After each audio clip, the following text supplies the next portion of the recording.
प्रिय विद्यार्थियों, हिंदी क्लास में आपका स्वागत है। हमारा विषय है कारक। आज हम कारक का पहला और दूसरा भेद पढ़ेंगे। कारक का पहला भेद है कर्ता कारक और दूसरा भेद है कर्म कारक। सबसे पहले हम पढ़ेंगे कर्ता कारक और ये जानेंगे कि कर्ता कारक होता क्या है, कर्ता कारक कहते किसे हैं। तो यहाँ पर कर्ता कारक की परिभाषा है, क्रिया को करने वाला कर्ता कारक कहलाता है। क्रिया को करने वाला कर्ता कारक कहलाता है। इसका कारक चिन्ह होता है ने। इसका कारक चिन्ह क्या होता है? ने। यहाँ कुछ उदाहरणों द्वारा कर्ता कारक को समझाया गया है। पहला उदाहरण है मोहन पढ़ता है। मोहन पढ़ता है।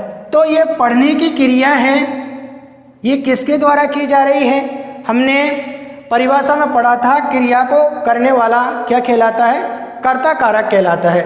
तो यहाँ पढ़ने की जो क्रिया की जा रही है, कि पढ़ने की क्रिया की जा रही है, इस क्रिया को करने वाला कौन है? तो इस क्रिया को करने वाला मोहन है। क्रिया को करने वाला कौन है? मोहन है। तो मोहन के द्वारा पढ़ने की क्रिया की जा रही है, इसलिए मोहन यहाँ पर कर्ता कारक है। और मोहन पढ़ता है, ये वाक्य है, ये कर्ता कारक का उदाहरण है। इसी तरीके से दूसरा उदाहरण पढ़ेंगे। रमा ने रेडियो खरीदा। रमा ने रेडियो खरीदा। अब यहाँ रेडियो को खरीदने की जो क्रिया की जा रही है, यहाँ पर खरीदने की जो क्रिया की जा रही है वो किसके द्वारा की जा रही है? रमा के द्वारा। खरीदने की क्रिया को करने वाला कौन है? रमा है। या खरीदने की क्रिया किसके द्वारा की जा रही है? रमा के द्वारा की जा रही है। तो रमा के द्वारा ये क्रिया की जा रही है, इसलिए रमा यहाँ पर कर्ता कारक है। रमा क्या है? कर्ता कारक है। अब आपको कभी कभी किसी वाक्य में आपको कर्ता कारक देखने को मिलेगा और किसी वाक्य में आपको कर्ता मतलब कारक चिन्ह है जो देखने को नहीं मिलेगा। जैसे इसमें कारक चिन्ह नहीं है और इसमें कारक चिन्ह दे रखा है। जब कारक चिन्ह दे रखा होता है तो हम पता लगा लेते हैं कि ये कौन सा कारक है। तो जब कारक चिन्ह नहीं दे रखे होते हैं तो हम अपने आप में प्रश्न करते हैं कि क्रिया किसके द्वारा की जा रही है? किसके द्वारा की जा रही है या क्रिया को करने वाला कौन है? तो उत्तर में आता है कि जैसे यहाँ पर पढ़ने की द्वारा क्रिया किसके द्वारा की जा रही है? तो रमा के द्वारा। उत्तर में क्या आया? रमा के द्वारा। या क्रिया को करने वाला कौन है? तो रमा है या यहाँ पर मोहन है। तो उत्तर में जो आता है उसके आधार पर हम कर्ता कारक लिख लेते हैं या बता देते हैं या समझ जाते हैं। अगला भेद है कर्म कारक। अगला भेद कौन सा है? कर्म कारक है। सबसे पहले हम ये जानेंगे कि कर्म कारक होता क्या है, कर्म कारक कहते किसे हैं। तो यहाँ पर कर्म कारक की परिभाषा है, कर्ता द्वारा किए गए कार्य का फल या प्रभाव जिस पर पड़ता है उसे कर्म कारक कहते हैं। कर्ता द्वारा किए गए कार्य का फल या प्रभाव जिस पर पड़ता है उसे कर्म कारक कहते हैं। और इसका कारक चिन्ह क्या होता है?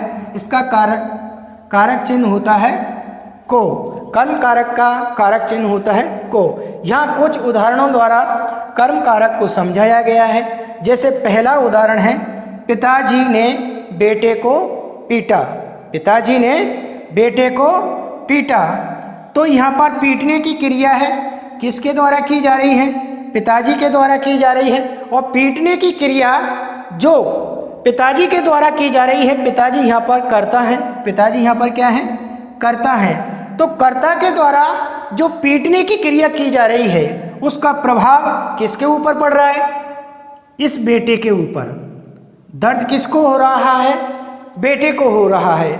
तो उसे क्या कहते हैं? कर्म कारक। तो बेटा यहाँ पर क्या है? बेटा या बेटे यहाँ पर कर्म है। और कर्ता के द्वारा जो क्रिया की जा रही है पीटने की, इसका प्रभाव इस बेटे के ऊपर पड़ रहा है। दुख तो इसे हो रहा है, दर्द तो इसे हो रहा है, और रो तो बेटा रो रहा है। तो इसलिए हम कह सकते हैं कि कर्ता के द्वारा जो क्रिया की गई है पीटने की, उसका प्रभाव इसके कर्म के ऊपर पड़ रहा है, और कर्म यहाँ पर बेटा है। इसी तरीके से हम पढ़ते हैं दूसरा उदाहरण। गाय घास खाती है, गाय घास खाती है। तो ये खाती है जो क्रिया है किसके द्वारा की जा रही है? गाय के द्वारा की जा रही है, और गाय यहाँ पर क्या है? कर्ता है। गाय यहाँ पर कर्ता है, और इसके द्वारा जो खाने की क्रिया की जा रही है उसका प्रभाव किसके ऊपर पड़ रहा है? ये घास के ऊपर पड़ रहा है, घास के ऊपर पड़ रहा है, और घास यहाँ पर क्या है? कर्म है। वही ये गाय के द्वारा खाने की जो क्रिया की जा रही है उसका प्रभाव इस घास के ऊपर पड़ रहा है। घास यहाँ पर कर्म है, घास यहाँ पर कर्म है। खत्म कौन हो रहा है? घास हो रहा है। इसलिए हम कह सकते हैं कि कर्ता के द्वारा, कर्ता यहाँ पर गाय है, जिसके द्वारा खाने की जो क्रिया की जा रही है उसका प्रभाव घास के ऊपर पड़ रहा है, और ये घास यहाँ पर क्या है? कर्म कारक है। इसलिए हम कह सकते हैं कि गाय घास खाती है, ये वाक्य है, ये कर्म कारक का उदाहरण है। इस तरीके से आज हमने कारक के दो भेद, कर्ता कारक और कर्म कारक, इन दोनों का विधिवत रूप से विस्तार पूर्वक अध्ययन कर लिया है। आप इसे अपनी उत्तर पुस्तिका में लिपिबद्ध करें ताकि आपकी परीक्षाओं में इनसे संबंधित प्रश्न पूछे जाते हैं तो आप बड़ी सरलता और सुगमता के साथ उनका उत्तर दे सकते हैं। आज के लिए इतना ही, शेष कल पढ़ेंगे। Thank you.